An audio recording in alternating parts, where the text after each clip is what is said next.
ದೇವರ ಹಿಪ್ಪರಗಿ ವಿಧಾನಸಭಾ ಕ್ಷೇತ್ರದ ವ್ಯಾಪ್ತಿಯ ಬಿ ಸಾಲವಾಡಗಿ ಗ್ರಾಮ ಪಂಚಾಯತ್ನಲ್ಲಿ ಪಿಡಿಒ ಪ್ರಜಕ್ತಾ ತಟಗಾರ್ ಅವರ ವಿರುದ್ಧ ಗ್ರಾಮಸ್ಥರು ಪ್ರತಿಭಟನೆ ನಡೆಸಿದ್ದಾರೆ. ಗ್ರಾಮದ ಅಭಿವೃದ್ಧಿ ಕುಂಠಿತವಾಗಿದೆ ಮತ್ತು ಪಿಡಿಒ ಅವರ ಆಡಳಿತದ ಬಗ್ಗೆ ಅಸಮಾಧಾನ ವ್ಯಕ್ತಪಡಿಸಿ ಗ್ರಾಮ ಪಂಚಾಯತ್ಗೆ ಬೀಗ ಜಡಿದು ತಮ್ಮ ಆಕ್ರೋಶ ವ್ಯಕ್ತಪಡಿಸಿದ್ದಾರೆ. ಕಳೆದ 6 ತಿಂಗಳಲ್ಲಿ ಇದು 2ನೇ ಬಾರಿಗೆ ಈ ಪಂಚಾಯತ್ಗೆ ಬೀಗ ಹಾಕಲಾಗಿದೆ. ಗ್ರಾಮಸ್ಥರ ಆರೋಪಗಳಿಲ್ಲಿವೆ. ಅಭಿವೃದ್ಧಿ ಕೆಲಸಗಳಿಲ್ಲ. ಪಿಡಿಒ ಪ್ರಜಕ್ತಾ ತಟಗಾರ್ ಅವರು ಬಂದಾಗಿನಿಂದ ಯಾವುದೇ ಪ್ರಮುಖ ಅಭಿವೃದ್ಧಿ ಕೆಲಸಗಳು ನಡೆದಿಲ್ಲ ಎಂದು ಗ್ರಾಮಸ್ಥರು ಆರೋಪಿಸಿದ್ದಾರೆ. ಬಸವ ವಸತಿ ಯೋಜನೆಯ ಫಲಾನುಭವಿಗಳನ್ನು ಆಯ್ಕೆ ಮಾಡುವಾಗಲೂ ಸರಿಯಾದ ಗ್ರಾಮ ಸಭೆ ನಡೆಸಿಲ್ಲ ಎಂದು ಗ್ರಾಮ ಪಂಚಾಯತ್ ಸದಸ್ಯ ವಿಶ್ವನಾಥ್ ಜಹಗೀರದಾರ್ ಅವರು ಆಕ್ಷೇಪ ವ್ಯಕ್ತಪಡಿಸಿದ್ದಾರೆ. ಬಿಲ್ಲುಗಳ ಬಾಕಿ ಮತ್ತು ನಿರ್ಲಕ್ಷ್ಯ. ಅಧ್ಯಕ್ಷ, ಉಪಾಧ್ಯಕ್ಷ ಮತ್ತು ಸದಸ್ಯರ ಮಾತಿಗೆ ಪಿಡಿಒ ಯಾವುದೇ ಬೆಲೆ ನೀಡುತ್ತಿಲ್ಲ ಎಂದು ಗ್ರಾಮಸ್ಥರು ದೂರಿದ್ದಾರೆ. ಬಾಕಿ ಉಳಿದಿರುವ ಬಿಲ್ಲುಗಳನ್ನು ನೀಡದೆ ಅನಗತ್ಯವಾಗಿ ವಿಳಂಬ ಮಾಡುತ್ತಿದ್ದಾರೆ ಎಂದು ತಿಳಿಸಿದ್ದಾರೆ. ಕಾಂಪೌಂಡ್ ಗೋಡೆಯ ದುಸ್ಥಿತಿ. ಪಂಚಾಯತ್ ಮುಖ್ಯ ಗೇಟಿನ ಬಳಿ ಇರುವ ಕಾಂಪೌಂಡ್ ಗೋಡೆಯ ಒಂದು ಭಾಗ ಸಂಪೂರ್ಣವಾಗಿ ಬಿರುಕು ಬಿಟ್ಟಿದೆ. ಇದು ಯಾವುದೇ ಕ್ಷಣದಲ್ಲಿ ಕುಸಿದು ಬೀಳುವ ಸಾಧ್ಯತೆ ಇರುವುದರಿಂದ ಅಪಾಯ ಸಂಭವಿಸುವ ಸಾಧ್ಯತೆ ಇದೆ ಎಂದು ಗ್ರಾಮಸ್ಥರು ಎಚ್ಚರಿಕೆ ನೀಡಿದ್ದಾರೆ. ಸ್ವಚ್ಛತೆಯ ಸಮಸ್ಯೆ. ಗ್ರಾಮದ ಘನತ್ಯಾಜ್ಯ ವಿಲೇವಾರಿ ವಾಹನ ನಿಂತು ಹೋಗಿದ್ದು ಸ್ವಚ್ಛತೆಗೆ ಸಂಬಂಧಿಸಿದ ಇತರ ಹಲವು ಸಮಸ್ಯೆಗಳಿವೆ. ಪ್ರತಿಭಟನೆಯ ಉದ್ದೇಶ: ಜುಲೈ 30ರಿಂದ ಪಂಚಾಯತ್ಗೆ ಬೀಗ ಹಾಕಿದ್ದರೂ 3 ದಿನಗಳ ಕಾಲ ಮೇಲಧಿಕಾರಿಗಳು ಈ ಬಗ್ಗೆ ಯಾವುದೇ ಕ್ರಮ ಕೈಗೊಂಡಿಲ್ಲ ಎಂದು ಗ್ರಾಮಸ್ಥರು ಅಸಮಾಧಾನ ವ್ಯಕ್ತಪಡಿಸಿದ್ದಾರೆ. ಈ ಎಲ್ಲಾ ಸಮಸ್ಯೆಗಳಿಗೆ ಪರಿಹಾರ ಕಂಡುಕೊಳ್ಳಲು ಕೂಡಲೇ ಹಿರಿಯ ಅಧಿಕಾರಿಗಳು ಗ್ರಾಮಕ್ಕೆ ಭೇಟಿ ನೀಡಬೇಕು ಮತ್ತು ಪಿಡಿಒ ಪ್ರಜಕ್ತಾ ತಟಗಾರ್ ಅವರನ್ನು ತಕ್ಷಣ ವರ್ಗಾವಣೆ ಮಾಡಬೇಕು ಎಂದು ಗ್ರಾಮಸ್ಥರು ಒತ್ತಾಯಿಸಿದ್ದಾರೆ.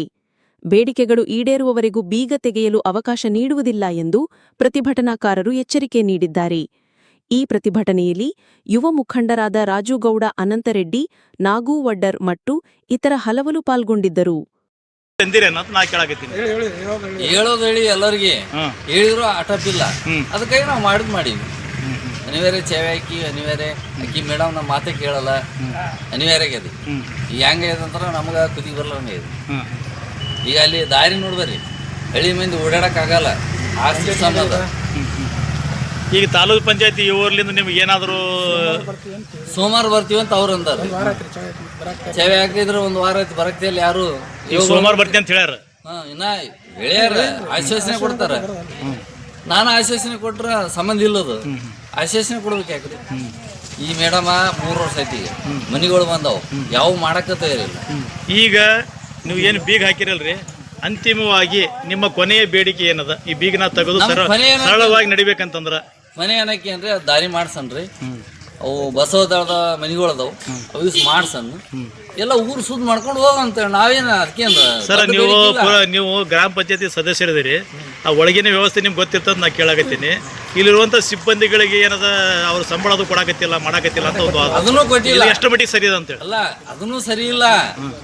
ಅದು ಇನ್ನ ಅವರು ಇಲ್ಲಿ ಅದರ ಗಾಡಿ ಕೆಟ್ಟದ, ಗಾಡಿ ತಂದ್ರೆ ಇದು ಗಾಡಿಲೇ ನಿಂತದ ಕೆಟ್ಟದಂತ, ಅದನ್ನು ಸರಿ ಮಾಡಿಲ್ಲ. ಯಾವುದು ರೆಸ್ಪೆಕ್ಟ್ ಕೊಡಕ್ತಿಲ್ಲ ಈ ಮೇಡಮ. ನಾವ್ ಏನ್ ಮಾಡಮ್ರಿ, ಬಂದಾಗನೆ ಆಯ್ತು ಮಾಡ್ತೀನಿ ಹೋಗ್ತೀನಿ ಇಷ್ಟೇ ಹೇಳ್ತಾಳೆ.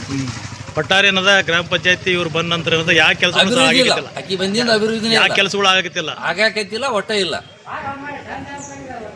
ಈಗ ನೀವು ಮೇಲಾಧಿಕಾರಿ ಏನ್ ಹೇಳಬಯಸ್ತೀರಿ? ಮೇಲಧಿಕಾರಿ ತೆಗೀರಿ ಅಂತ ಹೇಳ್ತೀವಿ ಅಷ್ಟೇ. ಮೇಲಧಿಕಾರಿ ತೆಗೀರಿ ನೋಡ್ರಿ, ರೆಸ್ಪೆಕ್ಟ್ ಕೊಡ್ತು ಹೇಳ್ತೀವಿ. ನಾವೊಂದು ಸದಸ್ಯರಿದ್ದೀವಿ ನೋಡ್ರಿ, ಅವ್ರು ತೆಗೆದು ಕೇಸಿ ಸುದ್ ಮಾಡ್ರಿ, ಮಾಡಿ ಕೇಸಿ ನಮ್ಮ 3 ಗ್ರಾಮ ಪಂಚಾಯತಿ ಒಂದು ಒಳ್ಳೇದು ಮಾಡ್ರಿ. ಇದು ಯಾವ ಗ್ರಾಮ ಪಂಚಾಯತಿಗೆ ಅದು ಗೊತ್ತಂತ ನೋಡಮ್ ಹೇಳ್ರಿ ನೀವು. ಸುವರ್ಣ ಗ್ರಾಮ ಅಂತ ಸುವರ್ಣ ಗ್ರಾಮದಾಗ ಹೆಂಗಿರ್ಬೇಕದು, ಅದು ಹೆಂಗಿರ್ಬೇಕು ಹೇಳ್ರಿ, ಚಲೋ ಇರ್ಬೇಕು. ಅಂಥದ್ದು ಇಲ್ಲ ಇವತ್ತು ಮಿತಿಗೆ. ಅಂಥದ್ದು ಇಲ್ಲ ಅಂತಂದ್ರೆ ನಾವು ಈ ಸದ್ ಮೆಂಬರ್ ಇದ್ರು ತಪ್ಪಿನೇ. ಸುವರ್ಣ ಗ್ರಾಮ ಇರ್ಬೇಕಿದು. ಸುವರ್ಣ ಗ್ರಾಮ ಅಂದ್ರೆ ಅಗ್ದಿ ಚಂದ ಮಾಡ್ಬೇಕು.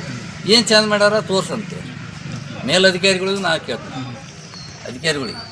ಮೇಲಧಿಕಾರಿಗಳಿಗೆ ಸುವರ್ಣ ಗ್ರಾಮ ಅಂದ್ರೆ ಹೆಂಗಿರ್ತದೆ?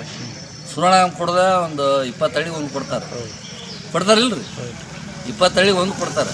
ಅಂಥದ್ದೇ ಇಲ್ಲಿ ಇವತ್ತು ಮಿತಿಗೆ.